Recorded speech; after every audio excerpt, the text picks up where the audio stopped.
Stephen Byers, a fourth-year science student, has been learning a lot lately. But his latest studies aren't limited to just physics and biology. Byers is learning about Islam, a religion he's recently embraced. Like a brief illustrated guide to understanding Islam. About 5 years ago, Byers couldn't have pinpointed what belief system he followed. He was raised a Christian, but Byers remembers feeling let down by his faith when bad things happened in his life. I would always question, like, why would God do that to me, or my family, or my friends, it just didn't make sense to me. And then I got pretty angry. That was, like, the only time in my life where I was really angry about a lot of stuff. Now Byers is feeling more settled. This past spring, he was encouraged by some friends to learn more about Islam. What he found was a belief system that, he says, was a perfect match for his logical mind. So in the summer, Byers spoke the Shahada, the testimony of faith that states Allah is the only God and Muhammad the last prophet of Islam. Once you say that line and you mean it in your heart and you're honest with yourself, you are a Muslim. It says, say there is no God but God. Abdul Haq Hamza says one reason why people gravitate to Islam is because there's something missing in their lives they want to fill.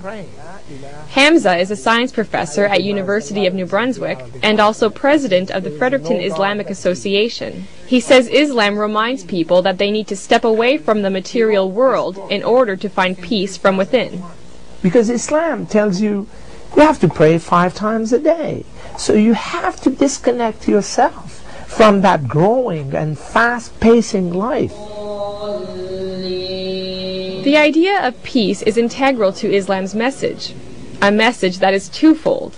First, a Muslim is called to submit to God, and then through that submission comes peace. Hamza says the only way to achieve peace outside is to achieve peace inside, through the will of God. It's like a glowing piece of coal. If you look at it, when it's not lit, then it's just dark. When it's lit, then the darkness disappears and it's just a source of light.